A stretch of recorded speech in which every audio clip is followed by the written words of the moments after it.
प्यारे विद्यार्थियों, मैं भी चिंतित हूँ कि अब कैसे शुरू किया जाए। लड़के जहाँ हैं जो हैं सभी दबाव में हैं। लंबे लॉकडाउन और कोरोना की भयावहता ने सबको तोड़ कर रख दिया है।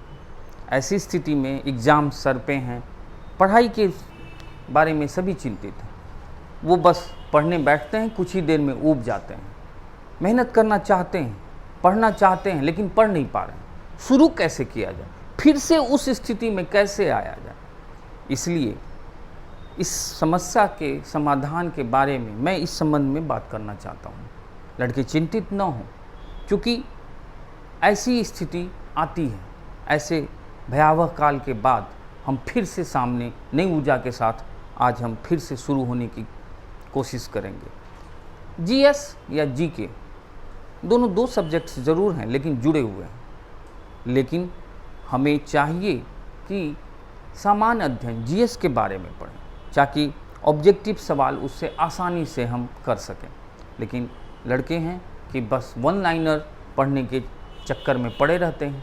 उनको इससे फ़ायदा बहुत अधिक नहीं होता है, भूल जाते हैं और वो मैथ और रीजनिंग के कारण वो हड़बड़ी में होते हैं। जीके और जीएस को भी बस जल्दीबाजी में करना चाहते हैं, जबकि हम देख रहे हैं कि क्वेश्चन का जो हाल है अब लूसेंट्स या वन लाइनर्स या चलताऊ चीज़ों से नहीं संभव है। या तो हमें व्यापक तौर पर पढ़ना होगा। सभी को याद रखना संभव ही नहीं है। इसलिए हमें पढ़ना होगा, लेकिन कुछ चीज़ों पर हमें नियंत्रण स्थापित करना होगा, खासकर उन सब्जेक्ट्स के बारे में जो पैटर्न में बहुत अधिक पूछे जाते हैं। इसलिए हमें चाहिए कि ऐसे चीज़ों के लिए हम व्यापक तौर पर पढ़ाई करें। और इसके लिए मैं प्लान्ड वे में इतिहास को कैसे पढ़ा जाए, ज्योग्राफी को कैसे पढ़ा जाए, पॉलिटी, इकोनॉमिक्स, करेंट्स, साइंस और तमाम जो पर्यावरण विज्ञान हैं, और इन सभी चीज़ों के बारे में मैं हर क्लास में आप लोगों को बारी बारी से बताऊंगा कि कैसे इस संबंध में पढ़ा जाए, कैसे इसको पढ़ा जाए। क्योंकि सबसे कठिन सवाल है कैसे। सभी सवालों का जवाब एक शब्द या एक लाइन में है, लेकिन कैसे का जवाब एक लाइन में नहीं है। इसलिए वास्तव में कैसे के ही संबंध में बच्चों को, विद्यार्थियों को जानना चाहिए। बस वो मेहनत करना जानते हैं। मेहनत से पढ़ाई नहीं होती है। मेहनत पढ़ाई का काम नहीं है। मेहनत की से अधिक हमें चाहिए इसके संबंध में एक प्रबंधित ढंग से, एक व्यापक प्रबंधन के तहत सभी को मैनेज वे में पढ़ाई किया जाए, समझने की कोशिश किया जाए। और समझना, याद रखना और जवाब देना, इन तीनों के बीच कोऑर्डिनेशन बहुत ज़रूरी है। सभी लड़कों में अलग अलग तरह के गुण होते हैं। कोई अच्छा समझ सकता है, कोई अच्छा रट सकता है, कोई अच्छा लिख सकता है।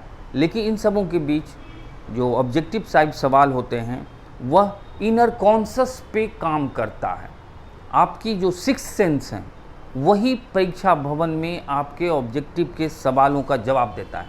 क्योंकि बुद्धि जो तर्क पैदा करता है और इससे कन्फ्यूजन पैदा होता है। 4 ऑप्शन या 5 ऑप्शंस में जहाँ तर्क आता है तो आपको उलझन पैदा होगी। और दूसरा जो आपका दिल है, जो ईमानदारी से काम करता है, वह इनोसेंटली जवाब देता है।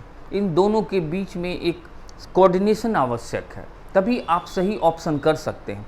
आप जीएस या जीके में सब कुछ नहीं जान सकते हैं, सब कुछ पढ़ना ही संभव नहीं है। लेकिन इसके बावजूद हमें चाहिए कि इन सबों को कैसे हम एक इनर कॉन्शस में डालें। एक हमारे दिमाग की कैपेसिटी को हम नहीं समझ पाते हैं। एग्जामिनेशन हॉल में जो बुद्धि से या पूरे कंसंट्रेट होकर एग्ज़ाम देते हैं वो अक्सर हाँ फंसते जाते हैं, गलती पे गलती करते हैं। अक्सर लड़के एग्ज़ाम्स में जाने के बाद वो थर्ड सेंस के कंट्रोल में आते हैं और पूरा सवाल टिक करते हैं और भर के आते हैं और वो अच्छा रैंक लाते हैं। इसलिए हमें उन चीज़ों को जानना होगा जो हमारे थर्ड सेंस में जाते हैं। हम बहुत सोचकर या बहुत समझकर किसी चीज़ को गौर कर हम आंसर करते हैं तो अक्सर हाँ सामान्य चीज़ों में भी फंस जाते हैं। इसलिए इन क्वालिटी को विकसित करना होगा।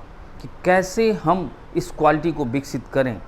और पढ़ने वक्त हम अक्सर एग्ज़ाम्स के पैटर्न्स, उनके सवालों के तरीके और उसमें पूछे गए टॉपिक्स पर ध्यान देते हैं, जबकि किसी भी एग्ज़ाम्स का कोई न सिलेबस है, न कोई टॉपिक है, न कोई गेस क्वेश्चन है। वो बस आपके उस सिक्स्थ सेंस के क्वालिटी को जानना चाहता है कि आप एट ए टाइम कैसे रिप्लाई करते हैं।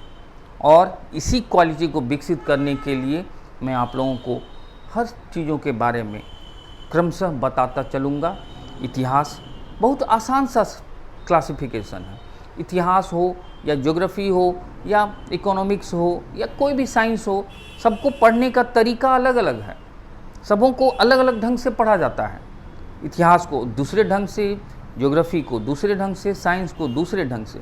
यहाँ लड़के बस पढ़े जाते हैं, रटे जाते हैं, और आज रटते हैं, कुछ दिन बाद फिर रिवीजन करो, फिर रिवीजन करो। कितना रिवीजन कीजिएगा? इसलिए हमें चाहिए कि इन टॉपिक्स को हम कंसंट्रेट ढंग से, एक व्यापक ढंग से एक ही बार पढ़ें और सवाल अपने आप होते चले जाएंगे। मेहनत मेहनत मेहनत ऐसे नहीं होता है। यहाँ 10 साल से पढ़ रहे हैं लोग, कब क्वालिफाई नहीं कर पा रहे हैं। कई बार क्वालिफाई करते हैं। मेहनत से हम कट ऑफ के आसपास पहुँच जाते हैं। असली संघर्ष तो वो 10 नंबर है, वो 10 क्वेश्चन है अंतिम, जिसको क्वालिटी वहीं से चेक करते हैं एग्जामिनर्स। जो हमारा एग्ज़ाम्स का पैटर्न है वो अंतिम 10 क्वेश्चंस पे ही केंद्रित होता है। अगर 100 क्वेश्चन हैं तो उसमें से 65-70 सभी लड़के लाते हैं जो मेहनत कर रहे हैं, जो पढ़ रहे हैं, घस रहे हैं, घंटों लाइब्रेरी में बिता रहे हैं, घंटों रूम में पढ़ रहे हैं। अंतिम 10 क्वेश्चन में ही फंसते हैं अक्सर। हाँ, अधिकांश लड़के 2, 4, 5 नंबर से छूट जाते हैं। इसके पीछे कारण है कि वो अंतिम जो 10 क्वेश्चन है वो निर्णायक है और उसका किताबों से कोई संबंध नहीं होता। वो आपके इनर कॉन्शस पर निर्भर करता है कि आप प्रिडिक्ट कैसे करते हैं, आपके संभावनाओं को चयन करने की क्षमता कितनी है। क्योंकि प्रिडिक्शन है, डायग्नोसिस है, आप संभावित सवालों का जवाब दे रहे हैं, वही आपका असली टेस्ट होता है। इसलिए मैं इसी प्रिडिक्शन की क्षमता को विकसित करने के लिए आपको कुछ ट्रिक्स बताऊंगा, कुछ इसमें महत्वपूर्ण ढंग बताऊंगा, कैसे हम इस क्षमता को विकसित करें। और हम इस तरह हर क्लास में, हर वीडियो में मैं आप लोगों को हर सब्जेक्ट के बारे में क्रमशः बताता चलूँगा। और आपको पढ़ने में जो एक स्टैग्नेशन आ गया है, उसके बारे में जो मोहभंग हुआ है, जो भयावह स्थिति हुई है, जो कट ऑफ इतनी हाई लेवल पे जाने के बाद लड़के दबाव में हैं और वो आनन फानन ढंग से सब कुछ पढ़ते चले जा रहे हैं और हाथ कुछ नहीं लग रहा है, उस समस्या से भी समाधान करने की कोशिश करूँगा। बस आप इस वीडियो क्लिप्स या मेरे इस चैनल से जुड़े और सब्सक्राइब करके जुड़िए। मैं क्रमशः आपको बारी बारी से हर सब्जेक्ट्स के बारे में बताता चलूँगा और इसके बाद मैं क्रमशः क्लास वाइज सभी विषयों के सभी चैप्टर्स को भी बताऊँगा। लेकिन आपको इससे जुड़ना होगा, तभी आप इन सारी समस्याओं से मुक्ति पा सकेंगे।